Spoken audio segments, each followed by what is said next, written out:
Hey everyone, this amazing ESO Network show is brought to you by our fine sponsor, Amazon.com. Please remember to shop Amazon for all your geeky needs, no matter what time of the year it is. All you need to do is go to esopodcast.com/ESO Amazon, or click on the Amazon banner on the ESO Network webpage to go to our e-store. It's the best way to shop and the best way to support this program, and it doesn't cost you anything extra. Okay, that's enough of me babbling for now. Now on with your regular scheduled show. Welcome to Myobi Defend Your Childhood, the podcast where every week we put a little bit of your past on trial. Wait, you don't know who we are? Well, fine. First, we take a movie that you like. You know the ones. The ones the buses always had on field trips. We got the real jam going down. Welcome to the Space Jam. The afternoon animated show tie-in. Or rewrite history. DuckTales. Or the ones your parents didn't want you to see, but you watched at a sleepover. So that's the game. The movies are 10 years old and the defendant hasn't seen them in 5. Then we're here to talk about The Sandlot. When I was a kid, I wasn't allowed to play with the other children, so this is how I learned human interaction. Ask them what they think. Obviously, I remembered your wigs, because as soon as my parents found out that I was deathly afraid of parasites, they were like, let's show her Wrath of Khan. So, in the end, does your past hold up? Can you defend your childhood? Tune in every Thursday to find out.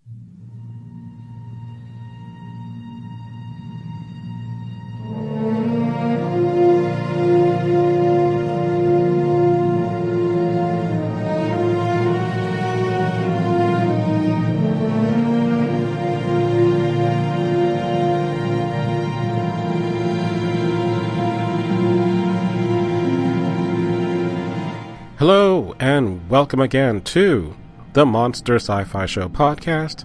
I am your host, The Monster, back to give you another episode of not necessarily the sci-fi news or a semi-review that I would do with Mr. Gene, but this is a new segment called Rewatch.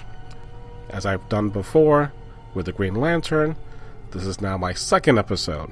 So what is this series all about? The idea about this rewatch series podcast is to look back at a movie, especially one that I hated at the first viewing. The goal is to do some research about the production and get behind the scenes information about the movie and then rewatch it with fresh new eyes.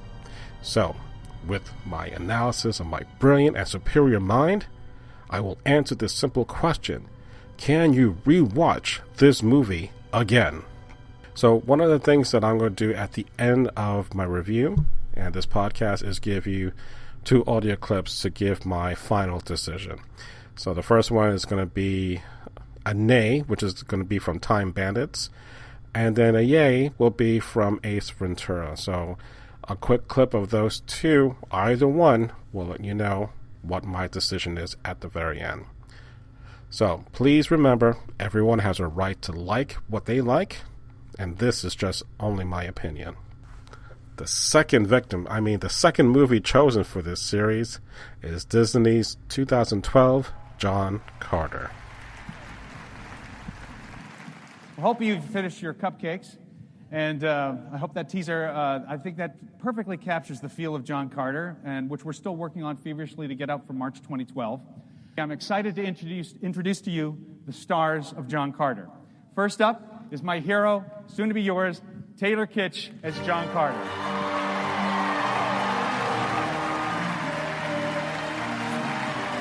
Yeah,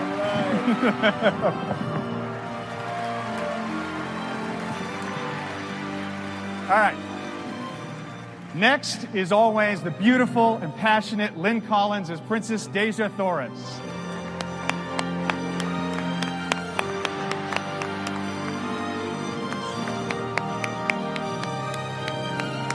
And the powerful and noble leader of the Tharks, Willem Dafoe as Tars Tarkas.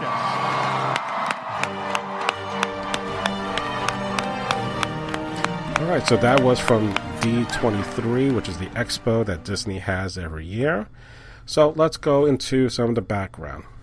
We have the director, Andrew Stanton, who really has a big career from Pixar. He has done A Bug's Life, Finding Nemo, WALL-E, and then he did John Carter, and then Finding Nemo Finding Dory, right afterwards. We also have Taylor Kitsch, who played John Carter. He played Remy, who was / Gambit from the X-Men Origins movie Wolverine. He was also Lieutenant Alex Hopper from Battleship. We also have Michael Giacchino composed a musical score, and this came out again after the Star Trek 2009, so you can actually hear some of the similar notes that he used in Star Trek as he used into John Carter. Speaking about the 2009, there was a direct-to-DVD Princess of Mars with Antonio Sabato Jr. and Tracy Lords. I'm not going to go into any explanation if you know who she is, but nonetheless, you can actually check it out through the library at Hoopla. So through our digital service, you can download a copy of that movie. Prior coming out to this movie, about a week before, we had the Dr. Seuss The Lorax and Project X. And then afterwards, about 1 to 2 weeks afterwards, respectively, we had 21 Jump Street and Hunger Games. So it had a decent enough window to kind of not get clobbered by the competition either way. So it grossed about $284 million worldwide, which resulted in a $200 million write-down for Disney against a total production and marketing cost of $350 million. With that, unfortunately, the sequel to John Carter basically went away and was canceled. And even though Kish was interested in doing another John Carter movie, he would not do the sequel without Staten as the director. Okay, it happened. It's not the end of the world, so to speak. But let's go into some of the behind the scenes. Now, this book, which was originally called Princess of Mars, came out in 1917, in which we would have the first of 11 novels for John Carter.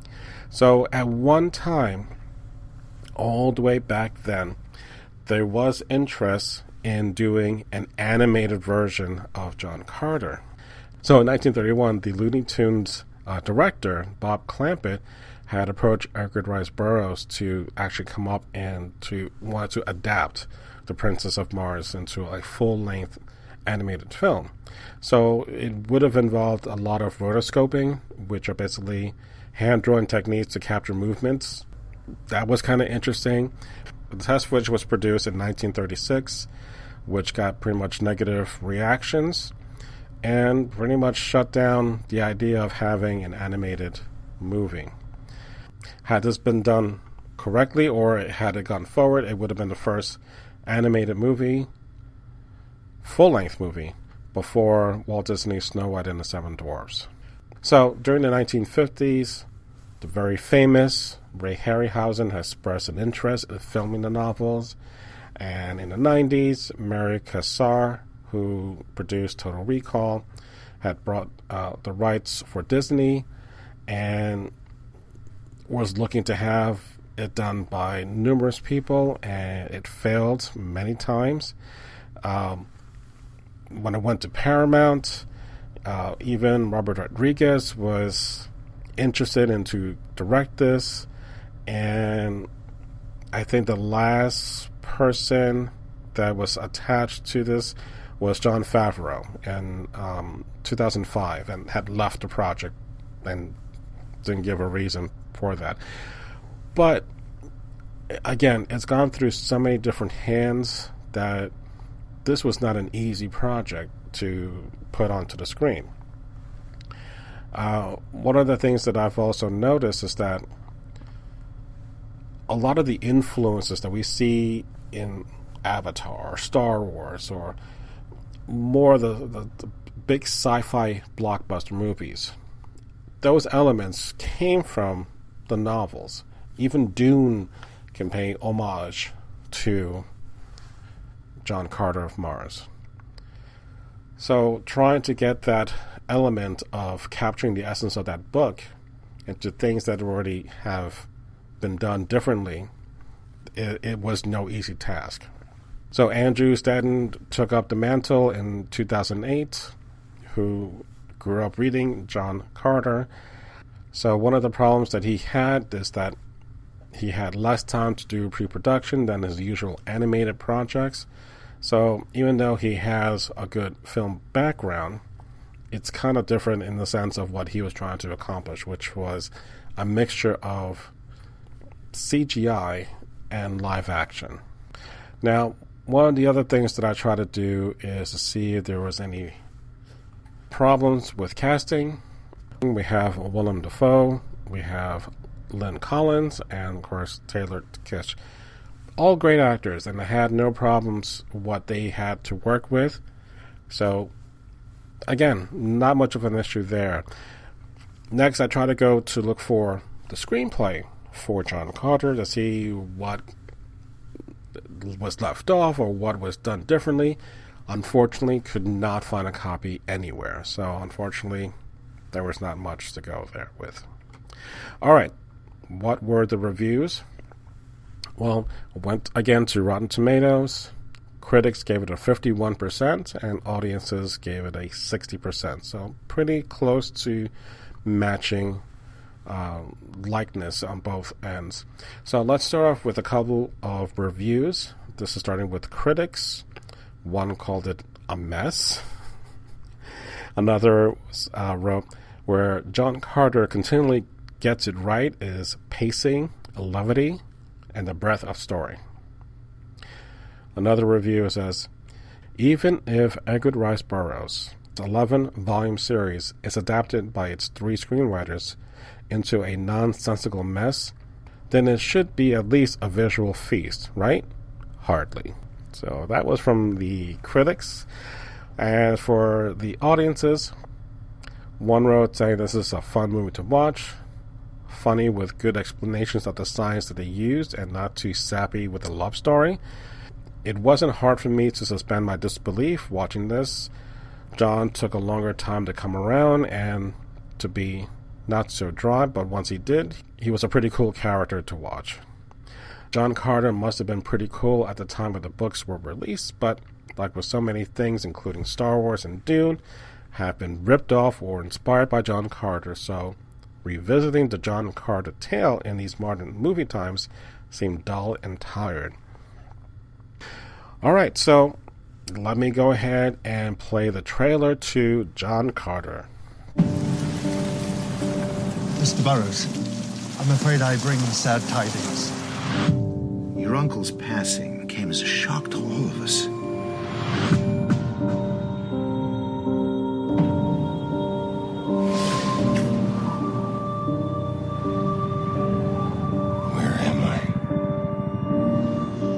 Body is a cage that keeps me from dancing with the one I love. Our world is dying.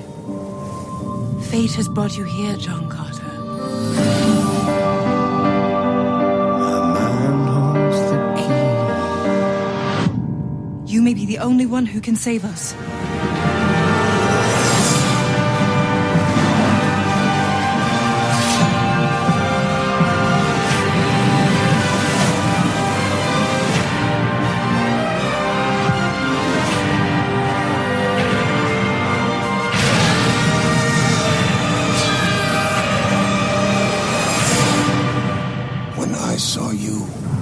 Believed it was a sign that something new can come into this world.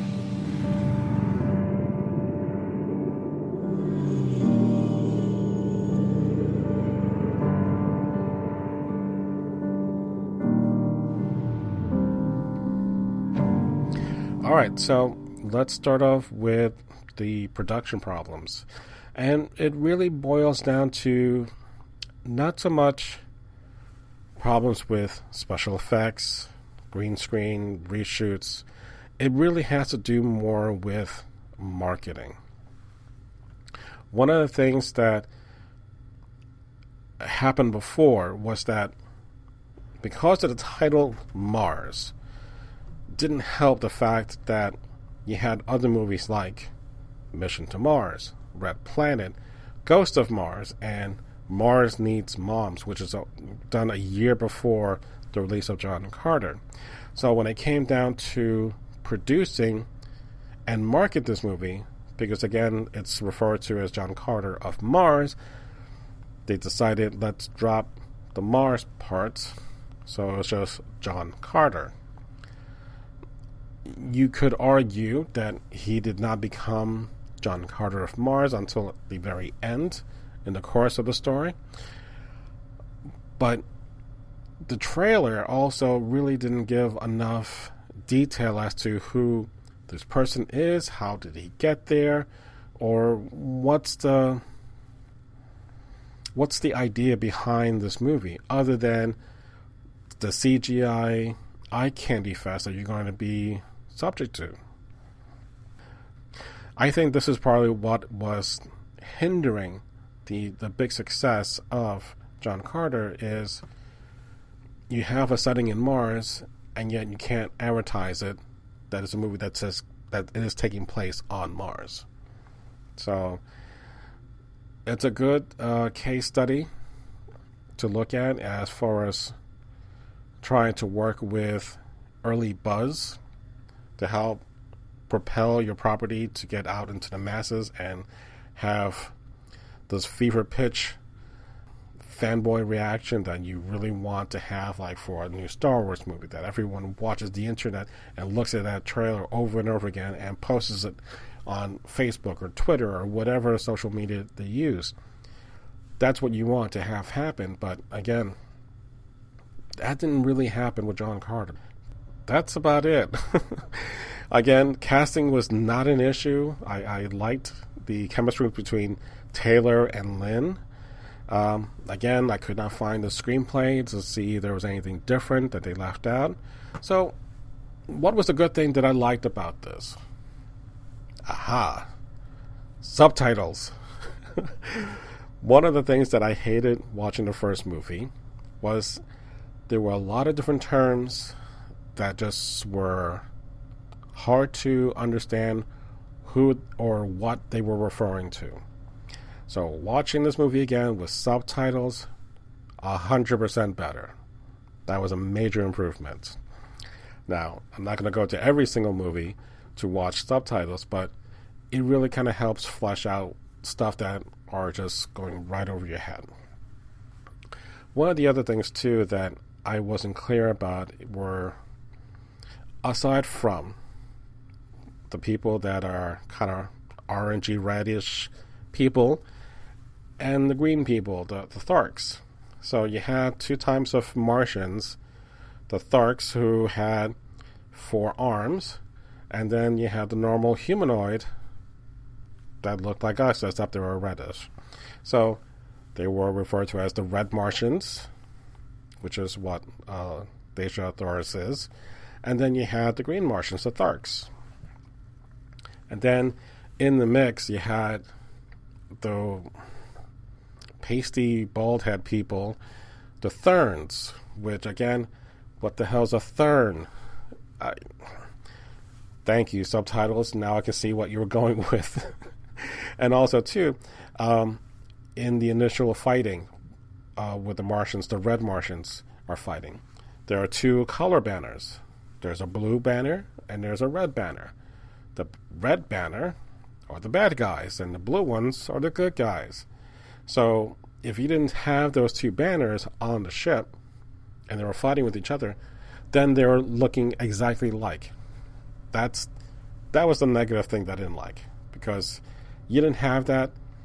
All the guys had the exact same Caesar haircut, and all the women looked like Snooki from Jersey Shore. They're all orange. But in fairness, I still found Lynn Collins very attractive in certain pictures or certain shots. But after a while, it's just the color is just way orange. And we have enough orange right now in our current political situation that I don't want to be reminded of more orangeness. So, what's the bad thing about this? Well, as I mentioned before, a lot of the source material has been done by other movies. And I really want to enjoy watching the origin that came, like the father before, or, the Jedi before, my father before me. That's the kind of thing that I would want to see. But in doing so, you don't really have a sense of fun, because let's take this scenario with a stranger in a strange land. Someone that you can relate to is that person. A man out of time or out of place, a fish out of water, whatever you want to call it. That character will be your linchpin to that universe. Not once did I feel with John Carter that he felt different. He never really gave much in the way of comment about the world that's around him. So, unlike John Crichton, let's say from Farscape, or Buck Rogers in the 25th century, we never get that sense of, I get that reference, or I understand where he's coming from because I can see the world through his eyes. He just seems to go along with whatever was going, and it just didn't feel, I didn't feel like there was anyone I can care about.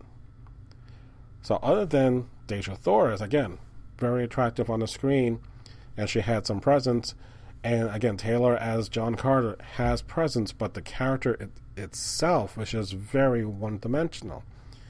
So in the very beginning, we were having that scene where John Carter is being captured, and by the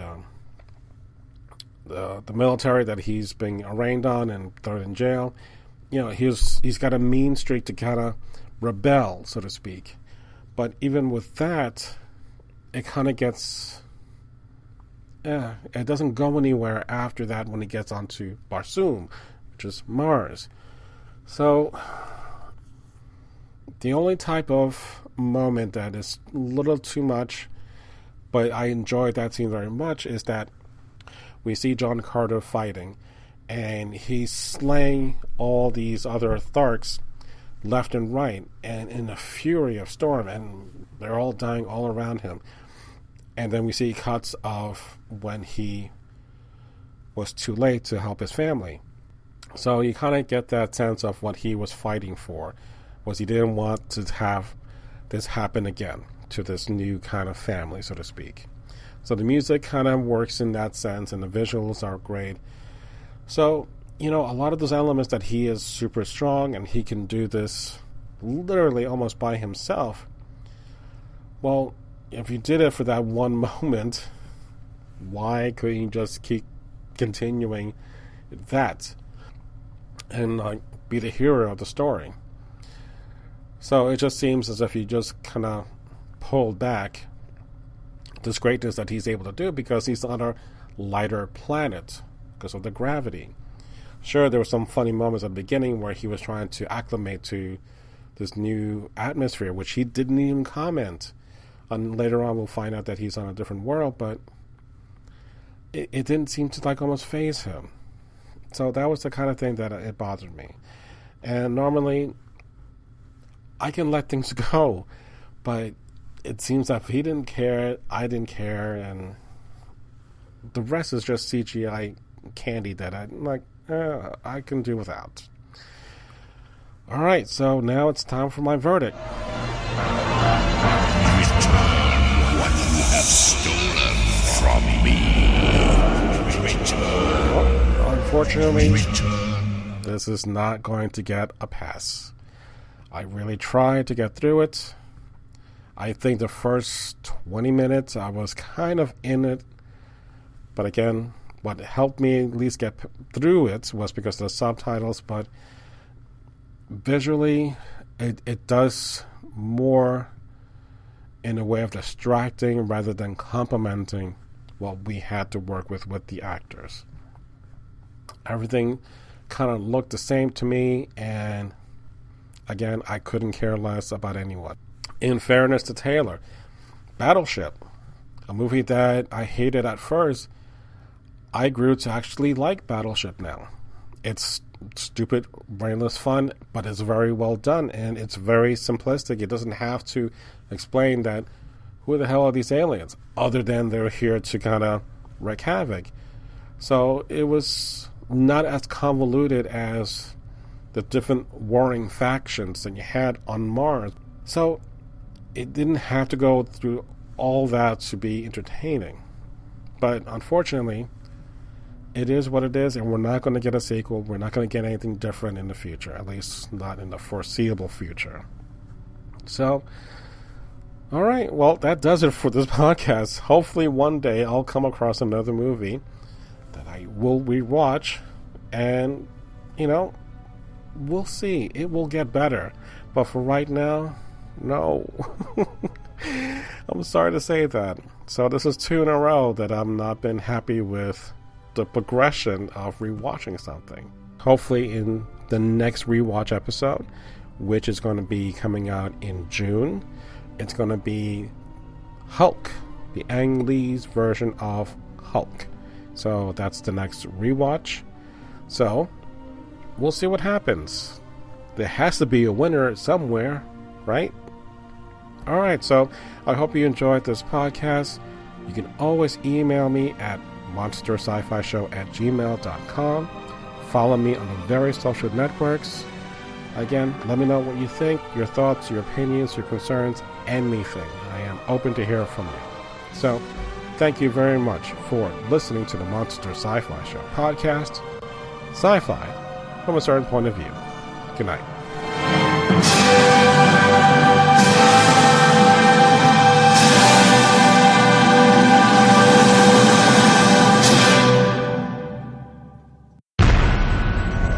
This has been a broadcast of the ESO Network, your station for all things geek, classic, current, and beyond. Be part of the crew at ESONetwork.com.